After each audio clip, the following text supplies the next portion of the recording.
This is Jed Distler, and welcome to the Piano Maven, your friendly podcast guide to piano recordings. You can subscribe to the Piano Maven through my Substack page, and you can do so by clicking on the link in the episode description. Paid subscribers get bonuses such as Piano Maven Zoom meetings, where we will share listening experiences and meet special guests. So please consider subscribing to help us reach out further into the piano community and to help keep this podcast in production. And we have our first Zoom Hangout meeting coming up very soon for you paid subscribers. And if you already are a paid subscriber, you already know about that, and you've already received some rare goodies from my collection of piano recordings, and there's more on the way if you are a paid subscriber. I guess I'm not being very subtle, but it would be lovely if you would consider subscribing. A free subscription is perfectly fine too, because then you get all of the podcasts, you get to hear them, but all the extras, that's for the paid subscribers. This month, we launched our second season of podcast episodes with a marathon miniseries covering 64 recordings with 64 pianists in the 32 Beethoven piano sonatas, and without repeating any pianist in any sonata. That was really quite a challenge and a feat of discographical ingenuity on my part, but we did it, and I thank you all for your encouragement and your feedback and all of your correspondence. That was really, really fantastic, and I'm so happy that we could go through all of this together. So I've decided to stretch out this Beethoven miniseries a little bit. First of all, we had a bonus episode yesterday about recorded cycles of the 9 Beethoven symphonies in the piano transcriptions by Franz Liszt. And today, because this is the last day of the week and it's the last day of the month, we have another bonus episode for you. And we're going to set out on a deep dive into Beethoven's monumental variations on a waltz by Diabelli, Opus 120, the Diabelli variations. This was Beethoven's last major-length solo piano work, and by far it is the largest work that Beethoven ever composed for solo piano. I've picked 15 recorded versions of the Diabelli variations to discuss on this episode. Some of you may know about certain of these versions, but others on the list may not be so well known to you. Now, I know that I will be leaving out quite a few important recorded versions on my list of 15, and I'm leaving them out mainly because these are relatively familiar recordings among piano mavens. And when people discuss the Diabelli variations, these versions usually come up as references, and there's a general critical consensus about them. So, as such, I won't be going into detail about recordings by Rudolf Serkin or Claudio Arrau or Daniel Barenboim or Sviatoslav Richter, or that other Serkin, Peter Serkin. And I won't be talking about that influential premiere recording of the Diabellis that Arthur Schnabel made in 1937, which is still absolutely fabulous. And you really don't need to hear my opinions about these, because you can actually read what I wrote about them in an overview of Diabelli Variations recordings that was published in Gramophone in 2015. And I know many versions have come to light since 2015, but I think this article really covers a great bit of ground. So I've posted a link to that article in our episode description, along with links to some of the recordings that I will be discussing. But before we dive into the recordings proper, I thought I should tell you the Diabelli Variations backstory. I'm sure some of you already know this story, but for the benefit of piano mavens new to the Diabelli Variations, I think you will find this story interesting. At least I hope you will.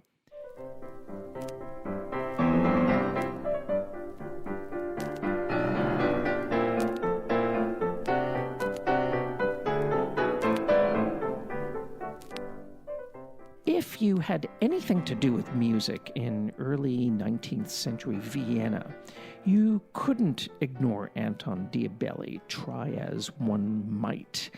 You just had to deal with this guy. He was a real man about town. He wrote tons of music, and he wrote tons of teaching pieces. And to top that off, he was a successful music publisher. And he had a flair for self-promotion that probably would rival any of these young pianists I see who flood social media with posts like, "I'm waiting for you at Carnegie Hall this week," or posts like, "My office today, the Steinway showroom," or pianists who post endless selfies with Martha Argerich before she even had a chance to say, "No, don't take a picture with me." I once had to sit at a dinner party with a certain pianist years ago. This is long before smartphones were invented. And this pianist kept pulling out photos out of his wallet. Oh, here's me with Aaron Copland. Here's me with Luciano Pavarotti. Oh, here I am with Stephen Sondheim. And here I am with Leonard Bernstein. And, I was just getting so irritated. So I turned around and I said, "Oh, wow, Leonard Bernstein. Oh, my God, that's so impressive. How did Leonard Bernstein ever get to have his picture taken with you?" And, of course, my sarcasm and my irony was totally lost on this jerk, who, as it happened, never wound up having a real piano career. But getting back to Anton Diabelli, what an opportunist he was. In 1819, he decided to launch one of his biggest projects. He wrote this short and rather innocuous waltz. And then he sent this waltz out to more than 50 composers who he called the foremost tone poets and virtuosi of Vienna and the Austrian states. And Diabelli requested from each of these 50 personages that each of them would compose a variation on his waltz. The combined variations then would be gathered together and published by Diabelli's firm under the rather pompous title Vaterlandischer Künstlerverein. Would you like to be part of a collection with that name? No, maybe so if they paid me enough. Among the composers approached and who accepted were Schubert, Hummel, Archduke Rudolph, Mozart's son, Carl Czerny, and this 11-year-old prodigy named Franz Liszt. And at the top of this list of 50 composers was this guy named Ludwig van Beethoven. So the legend states that Beethoven saw this waltz and he thought, "Oh, this is ridiculous." He dismissed the waltz as a Schusterfleck, which means a cobbler's patch. And then he turned Diabelli's proposal flat down. But then he offered instead a small group of variations for a price. Now, whether or not that story is true, the fact is that when Beethoven got this waltz, he kind of became intrigued. And then he started writing one variation on it, and then he wrote another, and then another, and another, and it just seemed like he couldn't stop. And he completed 23 variations by the summer of 1819. Then he set these variations aside for a few years. And then he came back to them and he added a few more variations. And eventually he completed the work by early 1823. And the end result was 33 variations. Now, the totality of this must have taken Anton Diabelli totally by surprise.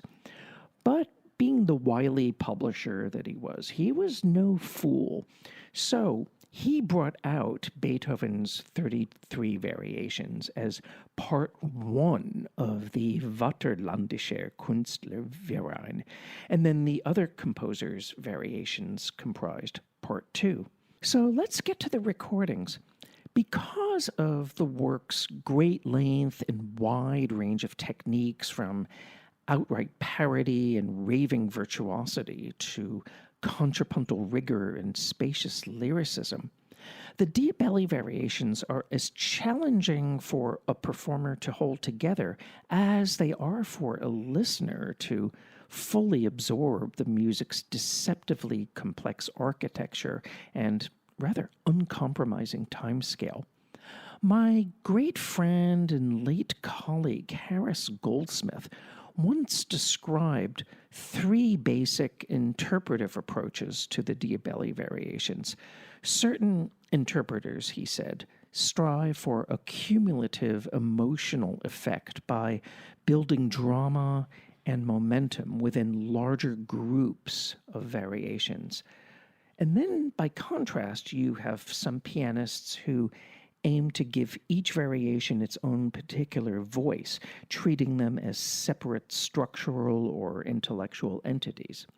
Then there are those pianists who are primarily concerned with pianism per se and the work's potential for virtuosic scintillation and surface excitement. In most respects, the cumulative approach is the most difficult one to bring off, yet arguably the most rewarding of them to bring off of these three approaches. And the cumulative approach definitely characterizes the Arthur Schnabel and Rudolf Serkin and Claudio Arrau recordings. But the earliest recording that I'm going to recommend on this list of 15 that I'm proposing goes more for the variation by variation approach, giving each one its own character. But still, there's a sense of unity about this performance. And this is a recording that Harris Goldsmith used to talk to me about all the time.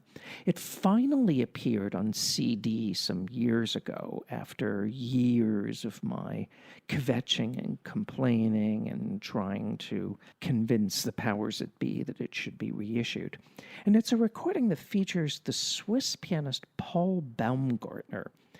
And his recording of the Diabelli variations for the Deutsche Grammophon label dates from 1952. It's very well engineered for its time, and the recording captures Baumgartner's warm, full-bodied tone and wide dynamic range in a slightly distant, yet very realistic concert hall kind of perspective.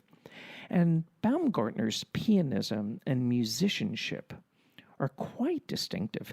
There are a lot of wonderful details to savor in this performance. The very flexible rubato in variation number 3, or how Baumgartner's subtle cross-rhythmic accentuation in that really fast 10th variation makes the music sound much faster than it actually goes in this performance.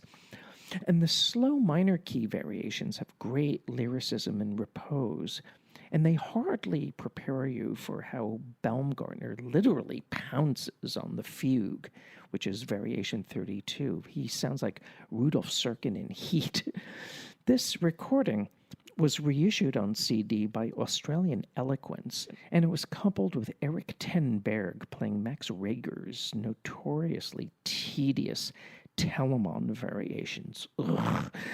And this disc also found its way into the recent Eloquence Piano Library box set, containing lots of cool piano rarities from Deutsche Grammophon's back catalog.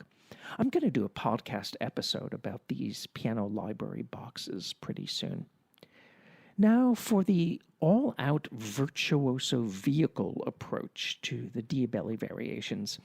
I can think of one recording in particular that I really like.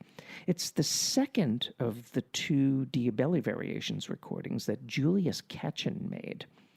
He was that great American pianist born in 1926, and he tragically died young of cancer in 1969. He was only 43. Now, his first recording of the Diabellis from 1953 is relatively contained when compared to his more hectic and completely abandoned brand of virtuosity that is on display in this 1960 stereo remake, which I have a sneaking affection for. I mean, it's kind of superficial in some ways, but it's so much fun to listen to, I have to admit.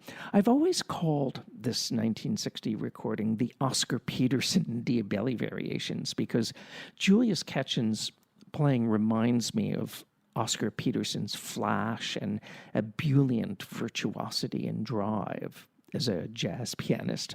So we have to talk now about Alfred Brendel, mainly because I didn't recommend any of his Beethoven sonata recordings on our sonata miniseries, and some of you listeners took me to task over that, and I totally understand where you're coming from, and I suppose I kind of feel guilty, even though I've always felt that the most consistent aspect of Alfred Brendel's artistry was his inconsistency.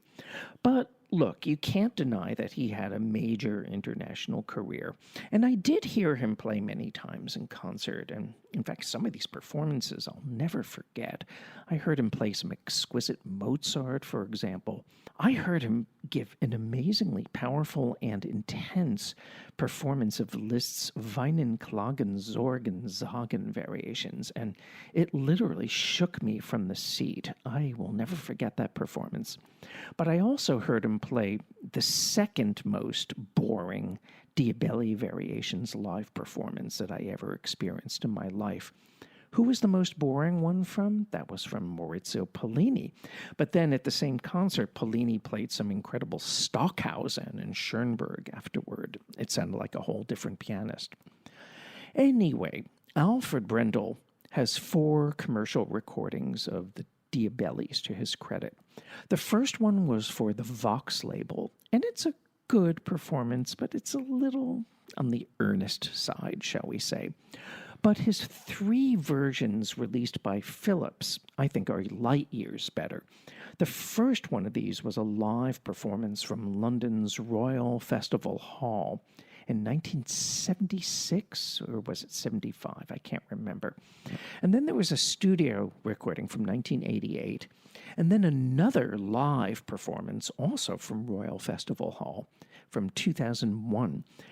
Brendel himself favored the 2001 performance over the other recordings, and it's definitely the most spontaneous and unified of the 4 recordings, even though there are some telltale signs that he's not quite mustering up the energy he had when he was younger. I'm talking about in the 1976 live recording.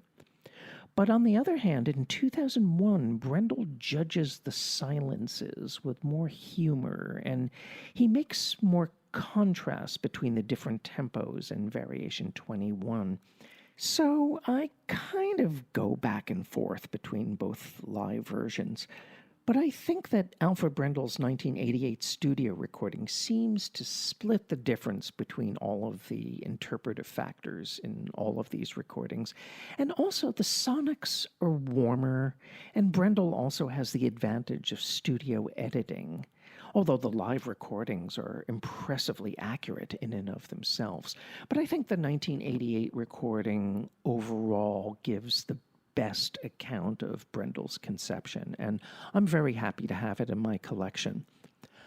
I want to mention Stephen Kovacevich when he was 21. When he was 21. Oh, stop it, Jed. Anyway, when Stephen Kovacevich was 21 years old, he made his London debut at Wigmore Hall playing the Diabelli Variations. And then 7 years later, in 1968, he recorded it for Philips. I've always liked this recording. It's a very straightforward interpretation. Perhaps some details seem slightly studied or pre-planned, but the music's dramatic trajectory slowly reveals itself as the performance progresses, almost catching you unaware. And the controlled fury that Kovacevich unleashes in the fugue gently transitions into the concluding minuetto, which gives the feeling of decompressing after a long journey. But as much as I admire this recording, and it is a classic in its way, I feel that the recording that Stephen Kovacevich made 40 years later for the Onyx label is much bigger and emotionally broader in scope. It's gutsier and it's looser in many ways and more expressively three-dimensional and robust. So basically, these two recordings represent two different sides of Stephen Kovacevich and the Diabelli variations at different times in his career. And I guess I could say that in my head, I lean toward the Phillips version, but in my heart, I go for the remake. So I'm not going to really choose between both of them. Okay, maybe I'll choose the later one. I actually picked the later recording as my top choice in that gramophone article, but I am very happy to have both of these recordings in my collection. Somewhat in the intellectualized style of the first Kovacevich recording is a performance by a pianist and scholar whose name is Michael Uhlmann, and he recorded the Diabellis in 1985. It first came out on a small label on LP. I think it was called OO Records. I can't remember. I had that LP for about 5 minutes. But many years later, the Bridge label issued this on CD.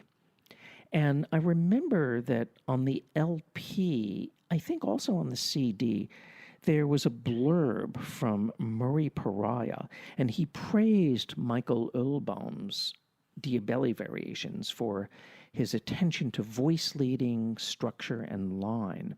And it is a very detailed interpretation and a very thoughtful performance in that sense. You notice a little extra kick to the imitative entrances in variation number 5. And the beautiful shaping of Variation 24, which is a fugato.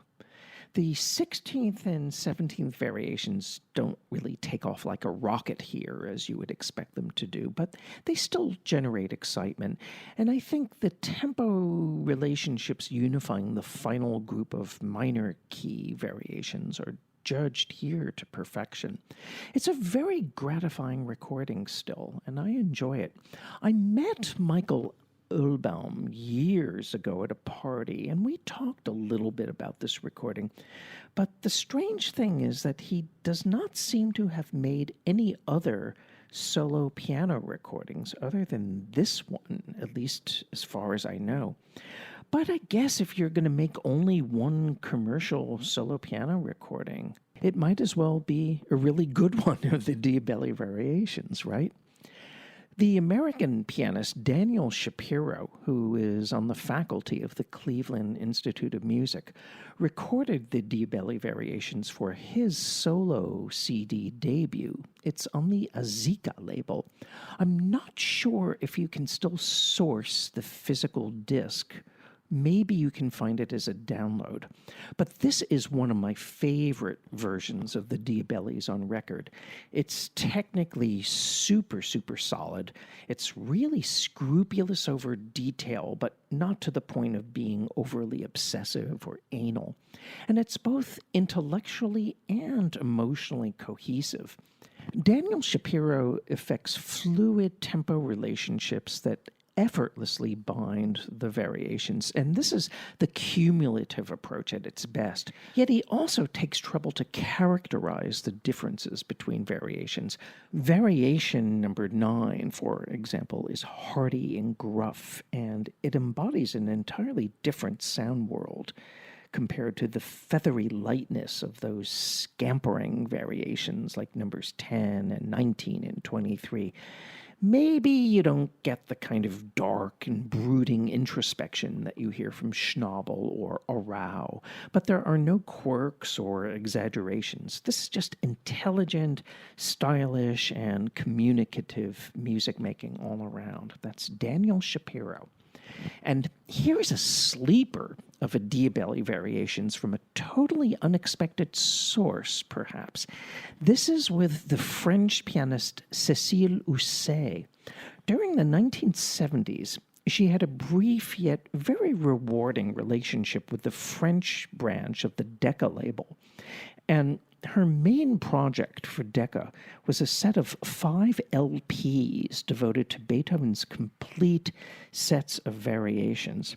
And there was a 1984 interview with her where the pianist expressed regret that these recordings had long been deleted because she remembered working so hard on them.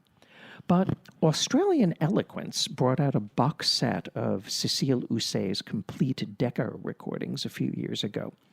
And you readily hear that all of her hard work really paid off, and then some.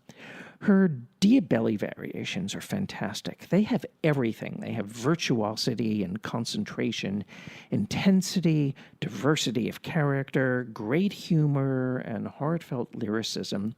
And it's an interpretation that's always alive, and I highly recommend that you listen to it. And another sleeper of the Diabelli variations features a pianist whom you are not likely to have heard of, or maybe you have, but this guy is absolutely wonderful. I have fallen in love with his playing pretty recently. His name is Daniel Hoxer. He was born in 1945. His recording of the Diabellis dates from 1988, and I happened to have found it in a thrift store many years ago for something like 99 cents. And I have to say, I got quite the bargain. First of all, this recording is fabulously engineered, beautiful sound quality. And secondly, this is scrupulous and refined and pinpointed playing and music making that maybe some people would call a little too objective, but it's never detached. I would imagine the tonal calibrations and super specificity of balance that you get from somebody like Arturo Benedetti Michelangelo in his prime, welded onto Rudolf Serkin's fidelity to the score. And if you combine those two images, you'll get an idea of what this performance is like. And by the way, Daniel Hoxer also recorded a fantastic Bach-Goldberg variations. That's a whole other story. But if you want the physical CD of Daniel Hoxer's Diabelli variations at a decent price, good luck trying to find it. But if you do find it at a good price, definitely buy it. I'm happy to have it in my collection, but I will say that you can find tons of Daniel Hoxer recordings on YouTube, and I've provided a link to this YouTube page that has a whole bunch of Daniel Hoxer recordings. And if you scroll down the page, you will find a link to this recording of the Diabelli variations. So definitely check that out. Now we get to the quirky, quote-unquote, personality recordings. I have always been fascinated by the Diabelli variations that Olli Mustonen made for RCA Victor in the 1990s. Now, to say that his approach is individual is to say that Niagara Falls has water. Basically, Olli Mustonen knocks this work off of its cerebral pedestal, and he kind of goes mano a mano with Beethoven's sardonic humor and rabble-rousing kind of rhythmic mischief. It is true that Olli Mustonen is very spare with pedaling, and as a result, many passages might sound a little too dry for your taste. But when he does slam the pedal down, my goodness, you certainly notice. And he is a real master of finger legato. He often exaggerates the articulation, and his liberal rubatos often run amok. But he justifies this somehow with very carefully worked out tempo relationships and transitions between variations. Certainly, there's no more theatrical or unabashedly entertaining recording of the Diabellis out there.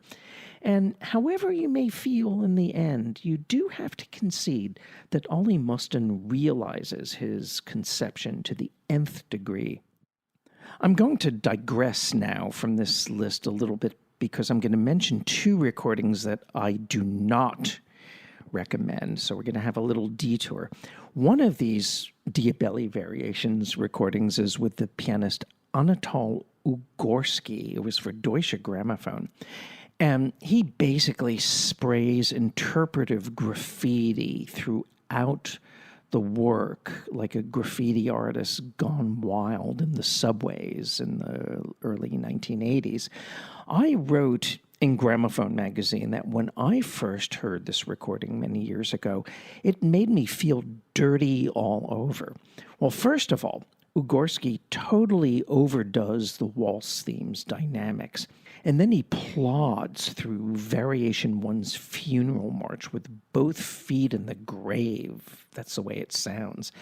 And then he stretches out Variations 14 and Variations 29 to narcoleptic extremes. I mean, it's almost unlistenable.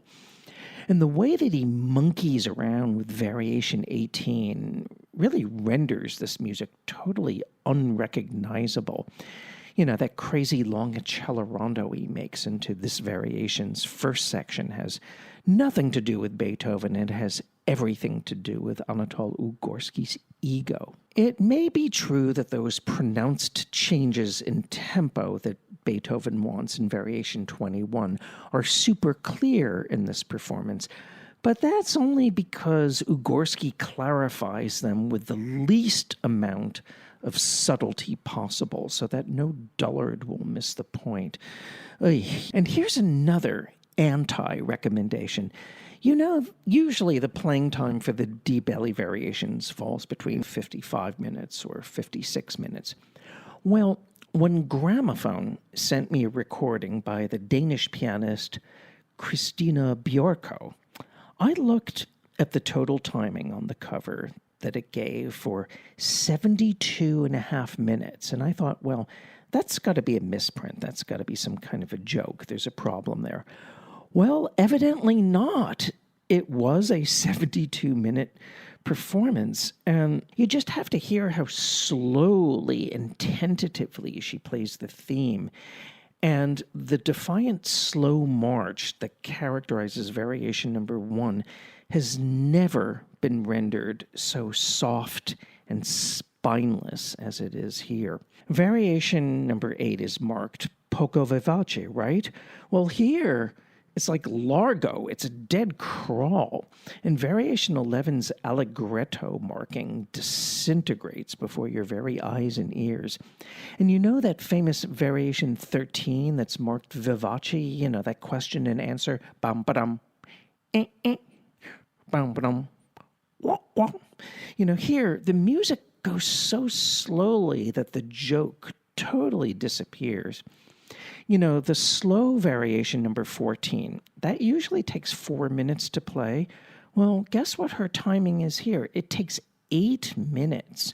And also Variations 18 and 21 go in slow motion. She also screws up the rhythm a little bit in that Variation number 22, the one based on Mozart's Notte Giomo Facica from Don Giovanni. Now, once in a while, this pianist gets things right, but this is definitely the most bizarre Diabelli Variations I've heard.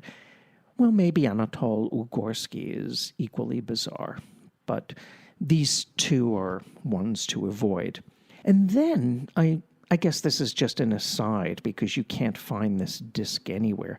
There was a really strange release that came out on a tiny label in the 1990s. It's a recording where the late pianist Susan Halligan recorded the Diabelli Variations on a piano in a so-called historical tuning, specifically the tuning of Kernberger 3. And for those who know more about tunings and temperament that I do, that information will be of some use to you. But the weird thing about this release was that this violinist named Paul Liszt was credited on the release and on the cover and on the label and everywhere else for directing her interpretation. So the credit reads, "The Diabelli Variations played by Susan Halligan with Paul Liszt," And he's credited for directing her interpretation. Now, he wasn't a pianist and he wasn't at the piano, but basically he told Susan Halligan how to play this piece and how to shape the interpretation as if she was almost a kind of surrogate mother carrying Paul Liszt's interpretive baby to term. Obviously, Susan Halligan was willing to be a pianistic conduit to Paul Liszt's musical vision. But with all this in mind, the performance really didn't strike me as anything unusual or special beyond a decent workaday Diabelli Variations played with an unusual tuning. Anyway, the recording is long out of print, so there's really no point in talking about it. But if you want historic tuning on a real period instrument, I think the best of the period instrument Diabelli Variations recordings out there comes from Andreas Staier on the Harmonia Mundi label. One thing I love about this release has to do with the programming. First, Andreas Staier plays the original Diabelli Waltz, and he follows it with 8 contrasting variations on the waltz by 8 of the composers whom Diabelli invited to contribute to that anthology we talked about earlier. And then after that, Andreas Staier improvises a Beethoven-like interlude that leads right into the Beethoven work, and his interpretation, I think, is stunning. It has impeccably judged tempo relationships, really angular phrasing with a lot of bite and character that Arthur Schnabel would have really loved. There's a strong sense of drama. The accents really sting and they're in your face. Every note has life and purpose. And that includes Staier's spontaneous flourishes and embellishments and his whimsical changes of voicings on the repeats. His gruff forte piano, by the way, features built-in percussion stops, and I love how he takes creative yet tasteful advantage of them for the most part. You hear this in that Don Giovanni variation number 22, but the most fun is in the variation 23, where you have cymbal crashes on those big banging chords, bang, bang, there's a cymbal crash on those bangs. My friend David Hurwitz likes to call this variation the bang, scamper, scamper, scamper, scamper variation. Maybe some listeners will take offense at the cymbal crashes because, Beethoven didn't write a cymbal crash, so why play a cymbal crash? But come on, let Andreas Staier have his fun. And he does get really serious in the minor key variations, and he just lets the music sing out as eloquently as it can. This is a fabulous Diabelli Variations, and certainly it is my favorite among all of the period instrument versions out there in catalog land. There have been quite a few excellent recent versions of the Diabellis on modern instruments, and I'm not going to go into great detail about them because I've reviewed most of them either for Gramophone or for ClassicsToday.com, and you can look up the reviews as you see fit. The pianist Mei Fang has a very subjective yet very purposeful and I think quite convincing recording on the Centaur label, and it really held my attention when I first heard it. She's a pianist who really makes you listen, and so does Martin Helmchen, who brings great musical and pianistic distinction to his recording on the Alpha label. I think it's every bit as good, and, well, almost every bit as good as the recording by Igor Levit, which got a lot of attention and critical praise, and justifiably so.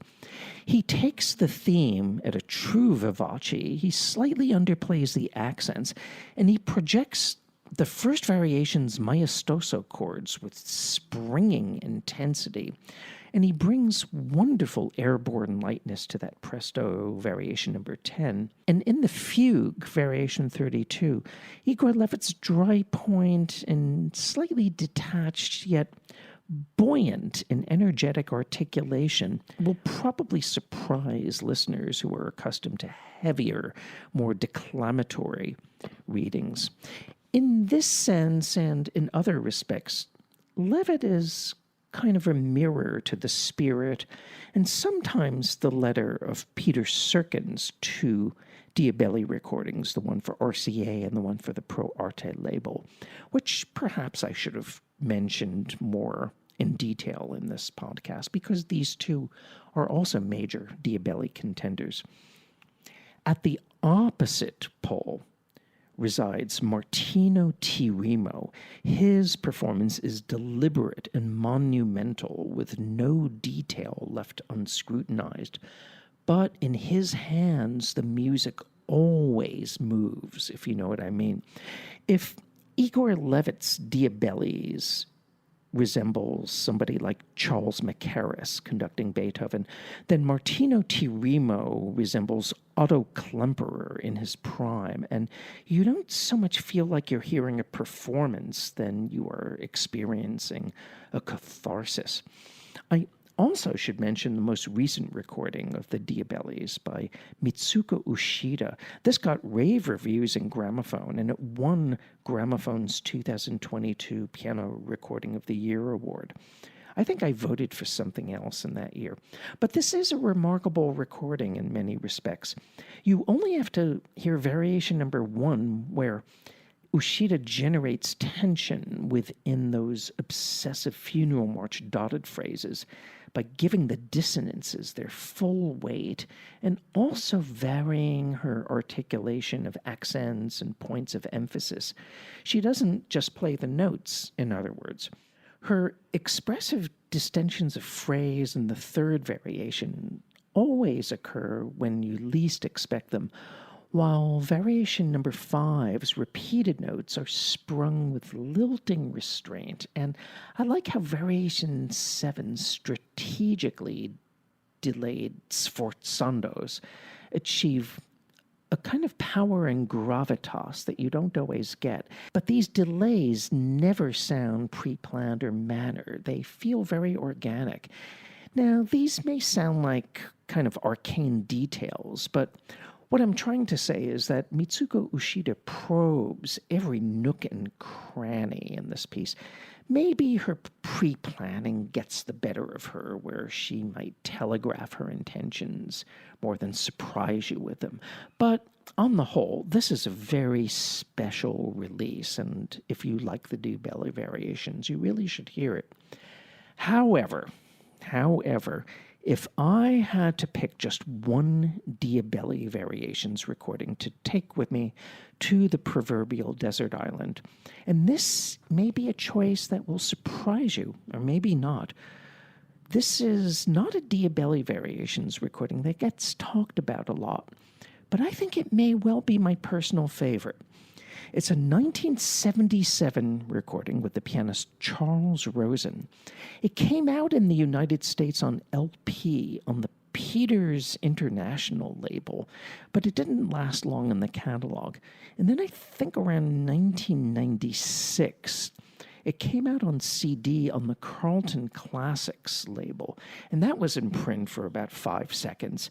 It's not easy to find secondhand copies of the physical CD. It took me a long time before I could find one at a good price. But you can get this recording as a download or via streaming services. So why do I think that Charles Rosen's Diabelli Variations is so special? For starters, it was produced by Isabella Wallach, and the sound quality reproduces Charles Rosen's piano in a realistic concert hall perspective. It's not the warmest or most robust sonic representation, perhaps, but Rosen's sense of projection and his wide dynamic range and his infinite variety of articulations really come across and draw you in. He sets the tone for the piece with a very strongly profiled and decisive statement of the Diabelli theme. And then he takes a long and dramatic pause before he launches into the first variation funeral march. And Charles Rosen uses attacca linkages not only to effect smooth transitions and to create cumulative momentum, but also to subtly highlight shifts in mood and character from variation to variation. I could spend hours and hours describing all of the felicities of timing and touch and nuance that you get from Charles Rosen. For example, listen to his slight rhythmic elongations and dynamic shadings that bring out Variation 5's underlying tension, or how in Variation 8, the arching melodic line just sings out so naturally without any affectation, totally from the heart. And then I keep talking about Variation 10 and those rapid broken chords between the hands. They are so agile in Charles Rosen's hands, but they don't sound mechanical because you have shape and you have direction, and it's not an etude. Also, the way that Charles Rosen delays certain downbeats in that number 13, I was talking about the bum-ba-dum, bum-bum, bum-ba-dum, bum-bum, bum-bum, bum-bum, and so on and so forth. You know what I'm talking about. The way he delays certain downbeats in number 13 exemplifies an understanding of comic timing that few other pianists have mustered. For instance, like Rosen would do dum-ba-dum, bum-bum, bum-ba-dum, bum-bum, where he delays that bum-bum, the answer just a little bit. And I remember when he played this variation in concert, he elicited laughter from the audience, and that's exactly what is supposed to happen.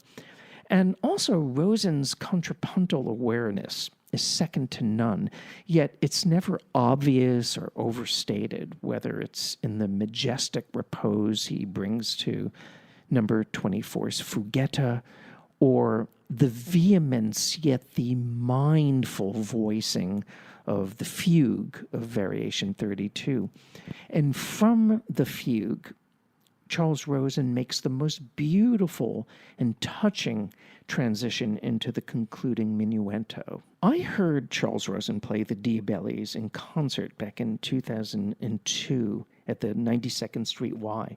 And at that time, I had not heard this recording, but I was totally enraptured and spellbound by his performance, which actually followed a first concert half where he played several Beethoven sonatas not very well at all. And I seriously considered walking out of the concert, but my friend, the late record producer, Max Wilcox, who was sitting in front of me, I told him that I didn't think I was going to stick around for the second half. And he said, no, Jed, you have to stay to hear Charles Rosen play the Diabelli variations.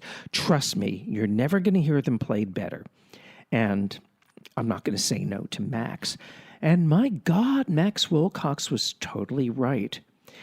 And actually, it was a few years later when I had to review the Paul Lewis recording for gramophone. I happened to be visiting my closest friend among pianists, Jerry Kuderna, who lives out in Berkeley, California. And we were listening together and making comments and thinking, well, this is good, this is not so good, and so on and so forth. And then Jerry brought out his LP copy of the Charles Rosen Diabellis, and he put it on. And goodness, there was just no comparison. We sat there and thought, come on, this is the big league here. And I had not heard that recording before, but it triggered my memory of hearing Charles Rosen play the Diabellis in concert a few years back. And then, sure enough, a few months later, when I was back in New York, I did find a secondhand copy of the Diabelli variations on CD. I think I paid $2 for it or something. It doesn't really matter. I would have been happy to have paid a lot more money. So, there we have it. A deep dive into the Diabelli variations. God, I'm exhausted after talking about this. I hope you haven't been exhausted listening to my ranting about all of this.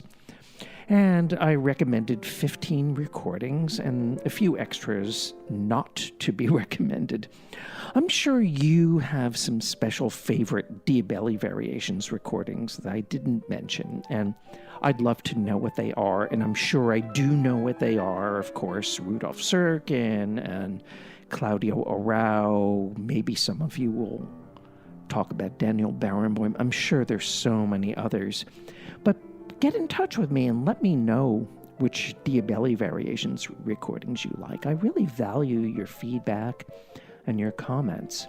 This is Jed Disler, and you've been listening to The Piano Maven, your friendly podcast guide to piano recordings.